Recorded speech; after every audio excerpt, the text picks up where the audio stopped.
Merhaba arkadaşlar, kanalıma tekrar hoş geldiniz. Bu videomuzda sizlerle Reyyan bebek çalışması yapacağız. Bebeğimin isminin Reyyan olması konusunda çok talep geldi arkadaşlar. Ben de kıramadığım için bebeğimin ismini Reyyan koydum.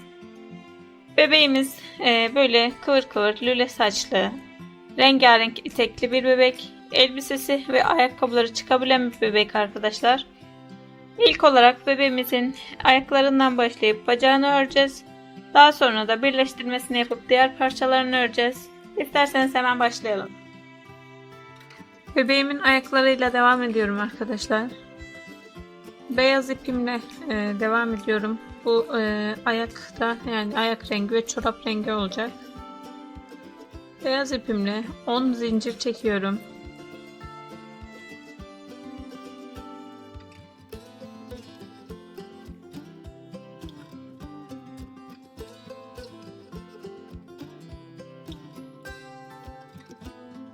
On zincir çektim arkadaşlar. Son zincirimi atlıyorum. İkinci zincirimden batarak toplam 8 sık iğne örüyorum. Yani ikinci zincirime battım. Devam ediyorum. Diğerine batıyorum hemen. İkinci sık iğnem. Üçüncüye batıp sık iğne yapıyorum.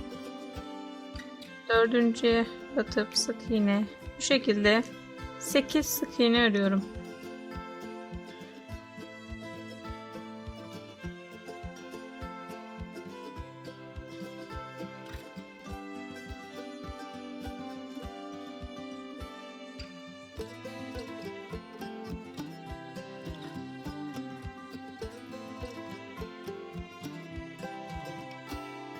Sekiz sık iğne ördüm arkadaşlar. Son sık iğne zincirim kaldı burada. Son zincirimin içine aynı yere 3 tane sık iğne yapıyorum. İlk sık iğnemi yaptım. Aynı yere batıyorum. İkinci sık iğnemi yapıyorum. Aynı yere batıp 3 tane sık iğne yaptım. Devam ediyorum. Şimdi bir sonraki zincirimden devam ederek toplam 7 sık iğne örüyorum. Bu şekilde her bir zincire bir kez batarak 7 sık iğne örüyorum.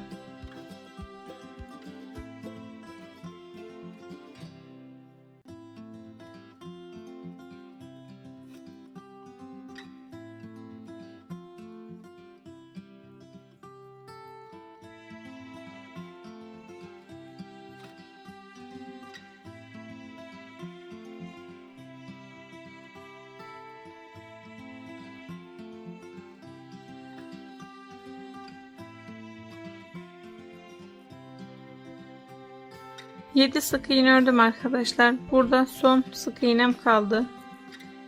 Buraya da 2 kez batarak bir tane arttırma yapıyorum. Yani 8. sık iğnemi battım. Tekrar aynı yere batıyorum ve bir arttırma yapıyorum. Bu şekilde ilk sıramı tamamlamış oldum. İkinci sıraya geçiyorum arkadaşlar. İlmek kaydırma yapmayacağım ben. Daha sonra bacağı örerken birleştirme yeri belli olmasın diye direkt devam ediyorum hemen batarak. Bir sonraki sık iğneme batarak ikinci sırama geçiyorum. Bu sırada da bir tane arttırma yapıyorum.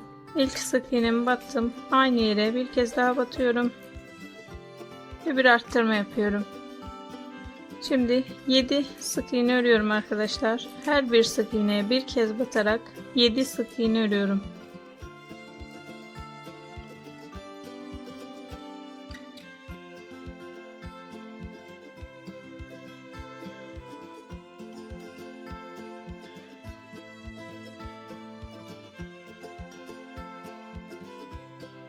Yedi sık iğnemi ördüm. Şimdi arka arkaya 3 kez arttırma yapacağım. İlk arttırmamı yaptım. Bir sonraki sık iğneme çift batarak ikinci arttırmamı yapıyorum. Bir sonrakine çift batarak üçüncü arttırmamı yapıyorum. Arka arkaya 3 kez arttırma yaptım. Şimdi 7 sık iğne örüyorum arkadaşlar, yine her bir ilmeğe bir kez batarak 7 sık iğne örüyorum.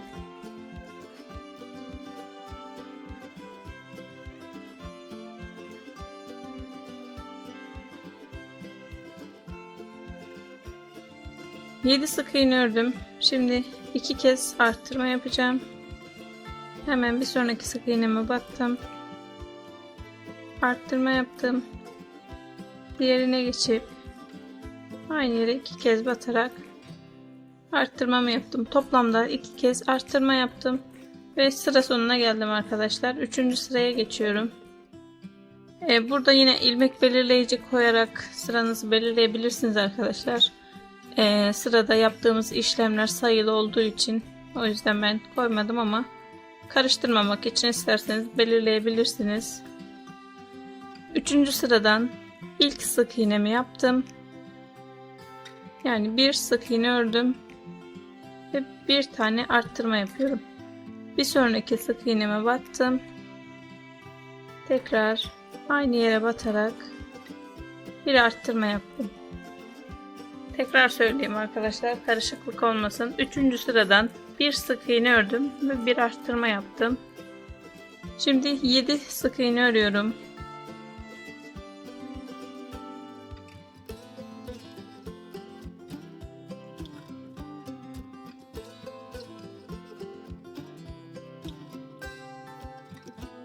Yedi sık iğne ördüm arkadaşlar.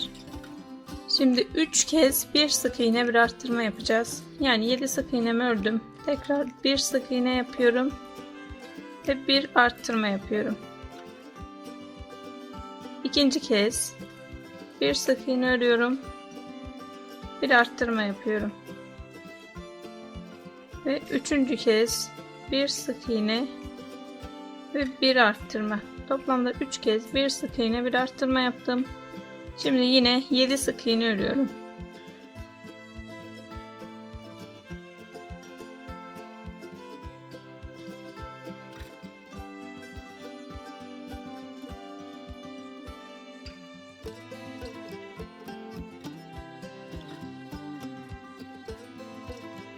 Yedi sık iğnemi ördüm. Şimdi 2 kez bir sık iğne bir arttırma yapacağım. Hemen bir sık iğne daha örüyorum ve bir arttırma yapıyorum.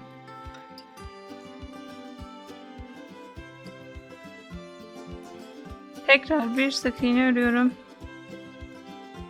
ve bir arttırma yapıyorum. Toplam 2 kez bir sık iğne bir arttırma yaptım.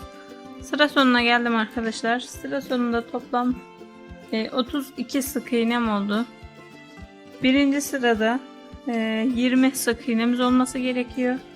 İkinci sırada 26 sık iğnemiz olması gerekiyor. Ve üçüncü sırada da toplam 32 sık iğnemiz olması gerekiyor arkadaşlar. Dördüncü sıraya geçiyorum. Hemen dördüncü sırada 2 sık iğne örüyorum. Ve bir arttırma yapıyorum.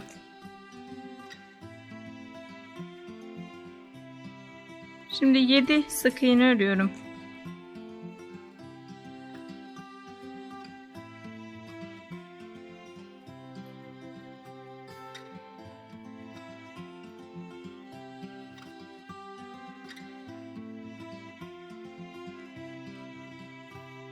Yedi sık iğne ördüm.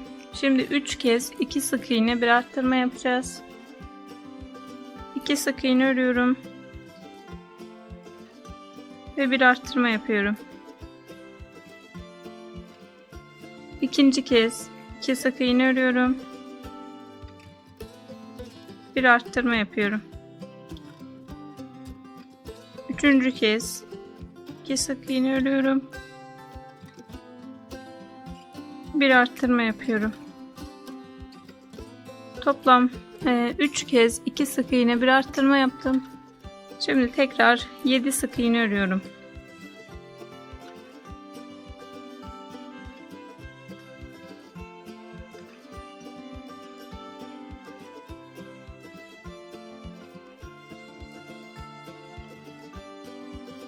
Yedi sık iğnemi ördüm.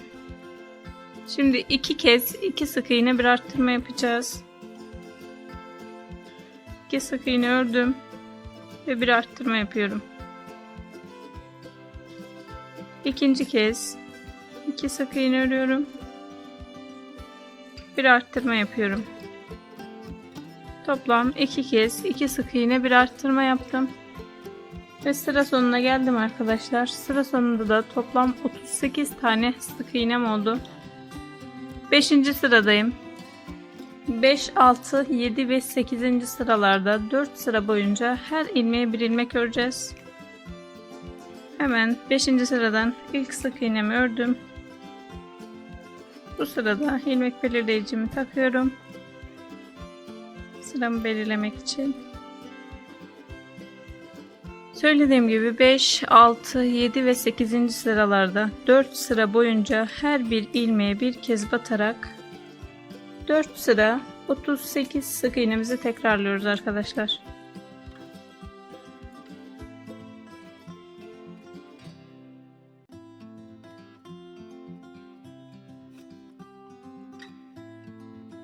Dört sıra her ilmeğe bir ilmek ördüm arkadaşlar. 9. sıradayım.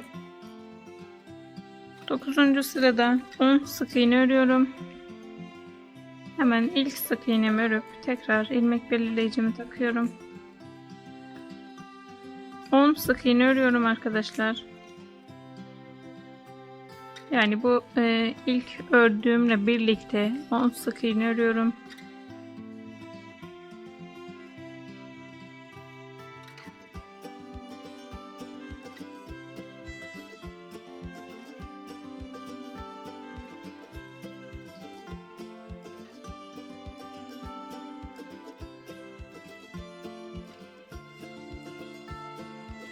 Sık iğne ördüm arkadaşlar. Şimdi 6 kez bir sık iğne bir azaltma yapacağım. 10 sık iğnemi ördüm. Bir azaltma yapıyorum. Ve bir sık iğne yapıyorum. İkinci kez bir azaltma yapıyorum. Ve bir sık iğne yapıyorum. Üçüncü kez bir azaltma, bir sık iğne. Dördüncü kez azaltma ve bir sık iğne. Beşinci kez bir azaltma, bir sık iğne. Altıncı kez bir azaltma ve bir sık iğne yaptım. Toplamda 6 kez bir sık iğne bir azaltma yaptım. Şimdi 10 sık iğne örüyorum arkadaşlar. Sıra sonuna gelene kadar burada kalan sık iğnelerimi örüyorum.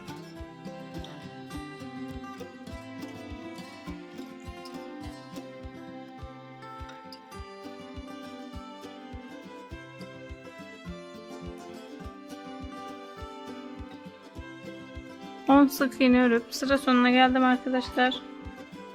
Sıra sonunda da toplam 32 sık iğnem kaldı. 10. sıradayım.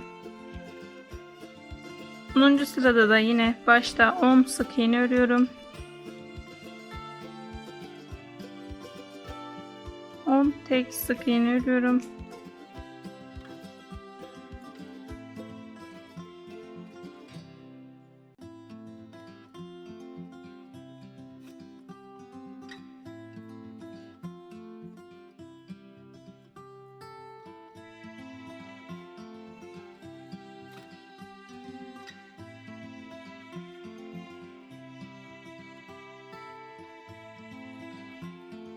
On sık iğne ördüm arkadaşlar. Şimdi 6 kez azaltma yapacağım. Yani tek sık iğne örmeden arka arkaya 6 azaltma yapacağız. Hemen ilk azaltmamı yapıyorum.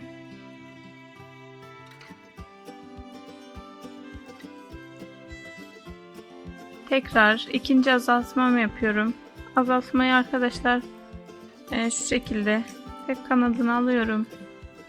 Diğerinin de tek kanadını alıp ikisinin içinden geçirdim ve sık iğne yapıyorum. İkinci azaltmamı yaptım. Üçüncü azaltmam.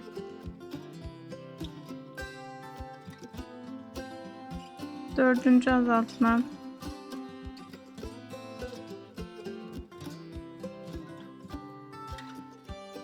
Beş. Ve 6. Toplamda 6 kez azaltma yaptım arkadaşlar. Şimdi burada kalan sık iğnelerimi örüyorum.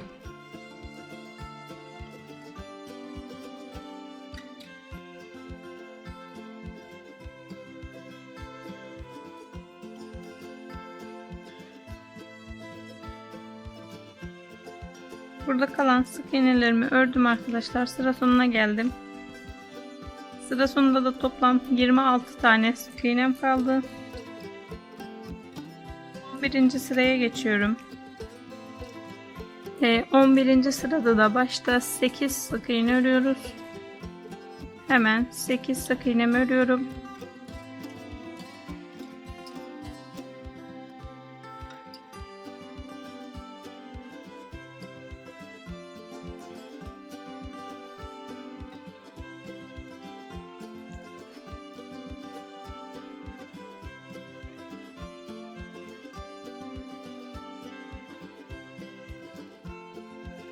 Sekiz sık iğne ördüm arkadaşlar. Şimdi yine aynı şekilde 6 kez azaltma yapacağım. Hemen ilk azaltmamı yapıyorum.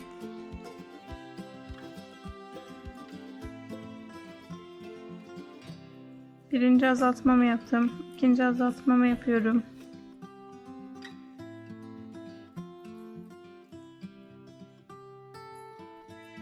Üçüncü azaltmam.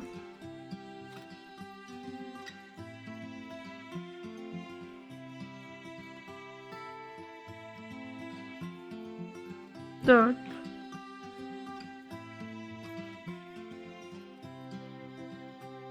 Beş. Ve 6. Toplam 6 kez azaltma yaptım. Yine burada kalan sık iğnelerimi örüyorum.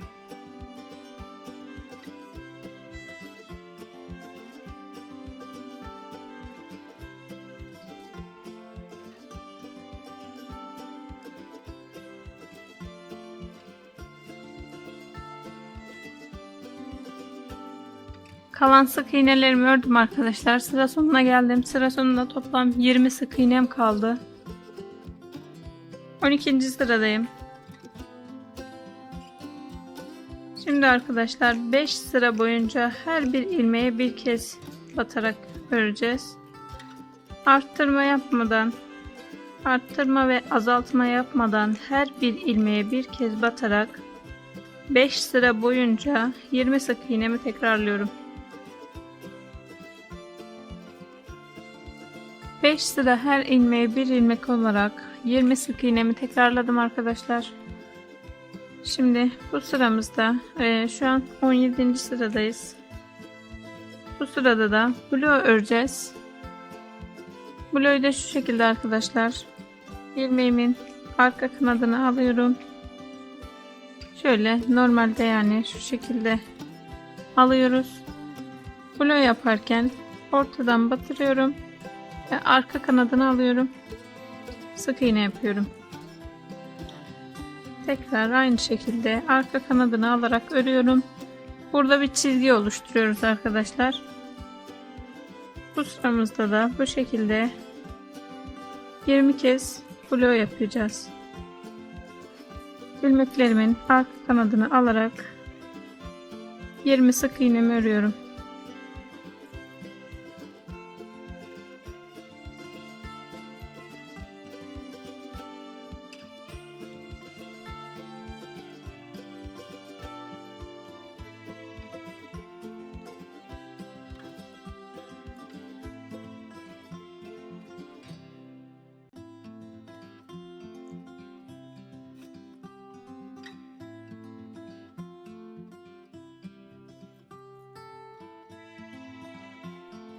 Blue olarak 20 sık iğnemi ördüm arkadaşlar.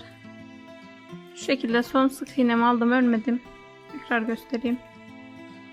Son sık iğnemi yine blue şekilde alıyorum.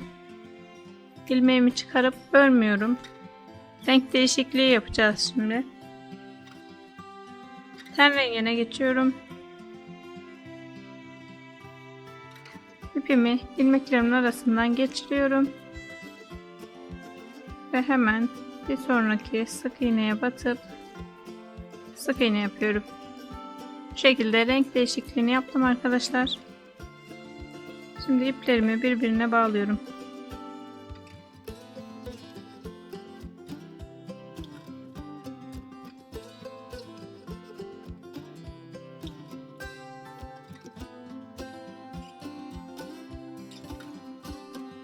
İplerimi bağladım arkadaşlar. Şimdi bu bloğu yaptığımız yere bebeğimizin çorabının uç kısmını yapacağız. Fırfırını yapacağız yani. Hemen şuradan batırıyorum. Direkt ilmek kaydırma yaptığım yerin altından, yani burada blok yaparken çizgi oluşturmuştuk. Hemen onun ilk sırasının altından batırıyorum. Beyaz ipimi koparmadım. Buradan tığımla alıp dışarıya çıkarıyorum.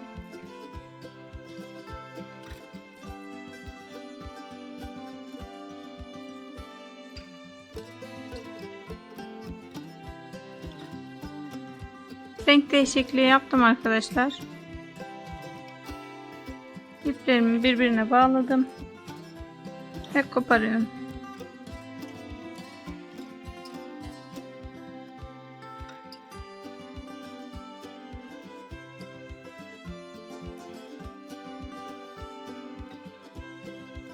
Şimdi arkadaşlar bu bloğu yaptığımız yere bebeğimizin çorabının fırfırını yapacağız. Bunun için hemen ilk yaptığım flo'dan, yani bloğu yaptık, diğer tarafta çizgi kaldı, bu çizgiye flo diyoruz biz. Onun hemen ilk dışarıda kalan ilmeğinden geçirdim tığımı, ipimi buradan içeriye alıyorum.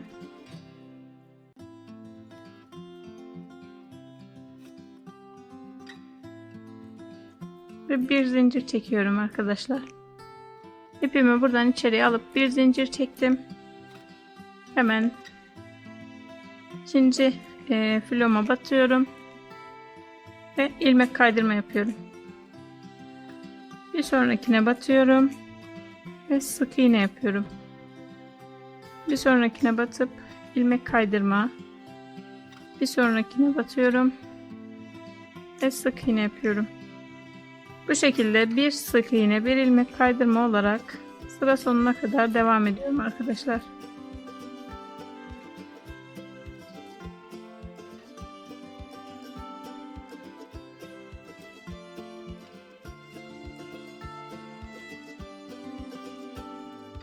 Bir sık iğne, bir ilmek kaydırma olarak sırayı tamamladım arkadaşlar.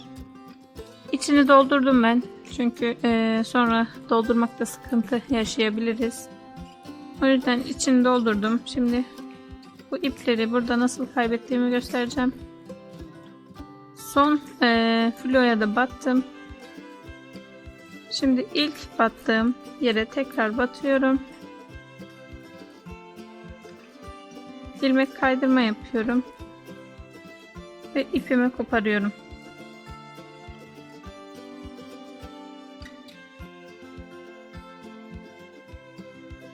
Bu şekilde ipimi içinden geçiriyorum.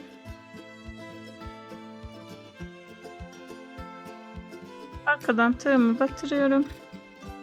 Aynı iplerimin olduğu yerden çıkarıyorum. Şimdi iplerimi buradan içeriye çekiyorum.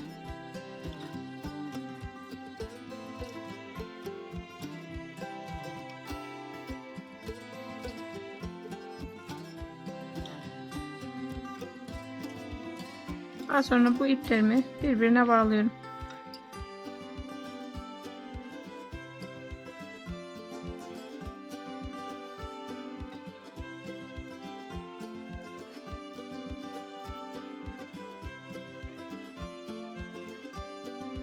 Bebeğimin çorabının fırfırını da yaptım arkadaşlar. Şimdi ten rengi iple devam ediyorum. Hemen şurada zaten sık iğnelerimiz belli. Fırfırın hemen altından şöyle sık iğnelere batarak devam ediyorum. Şimdi arkadaşlar ten rengi ipimizle de toplam 25 sıra boyunca her ilmeğe bir ilmek öreceğiz. Bu şekilde hiç arttırma azaltma yapmadan her bir ilmeğe bir kez batarak 25 sıra örüyoruz.